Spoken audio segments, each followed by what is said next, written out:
Ang pagtawag ng Diyos kay Abram. 12 kabanata.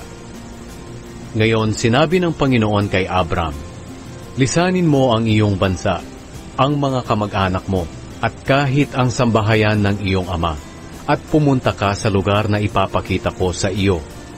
Gagawin kong isang tanyag na bansa ang lahi mo. Pagpapalain kita at magiging tanyag ang iyong pangalan. Sa pamamagitan mo marami ang pagpapalain.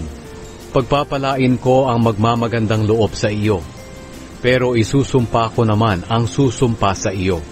Sa pamamagitan mo pagpapalain ko ang lahat ng tao sa mundo. Kaya umalis si Abram sa Haran at pumunta sa Kanaan, ayon sa sinabi ng Panginoon sa kanya.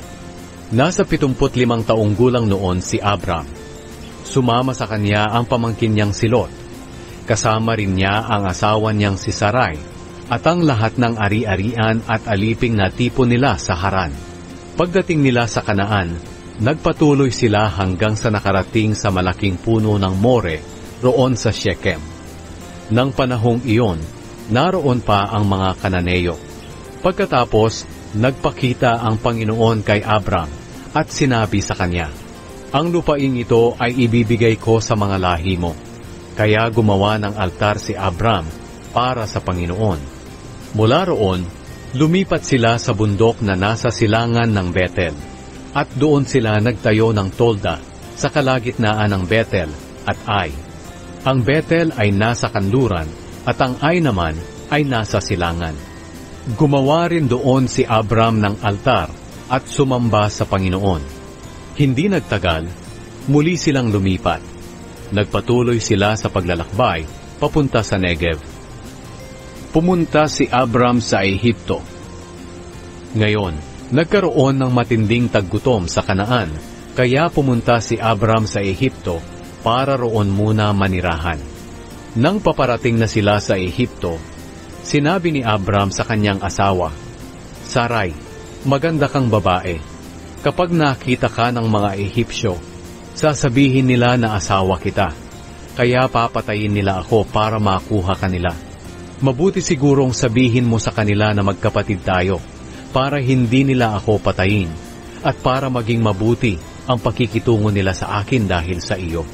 Kaya pagdating nila sa Ehipto, nakita nga ng mga Ehipsyo ang kagandahan ni Sarai.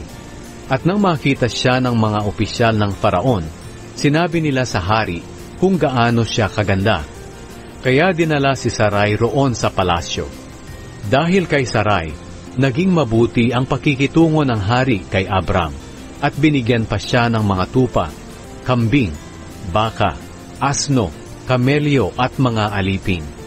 Pero binigyan ng Panginoon ng nakakakilabot na karamdaman ang Faraon at ang mga tauhan niya sa palasyo dahil kay Sarai. Nang malaman ng Faraon ang dahilan ng lahat ng ito, ipinatawag niya si Abram at tinanong, ano ba itong ginawa mo sa akin? Bakit hindi mo sinabi na asawa mo pala siya? Bakit mo sinabing magkapatid kayo? Kaya kinuha ko siya para maging asawa ko. Ngayon, heto ang asawa mo. Kunin mo siya at umalis na kayo. Pagkatapos, nag-utos ang Faraon sa mga tauhan niya na paalisin na sila.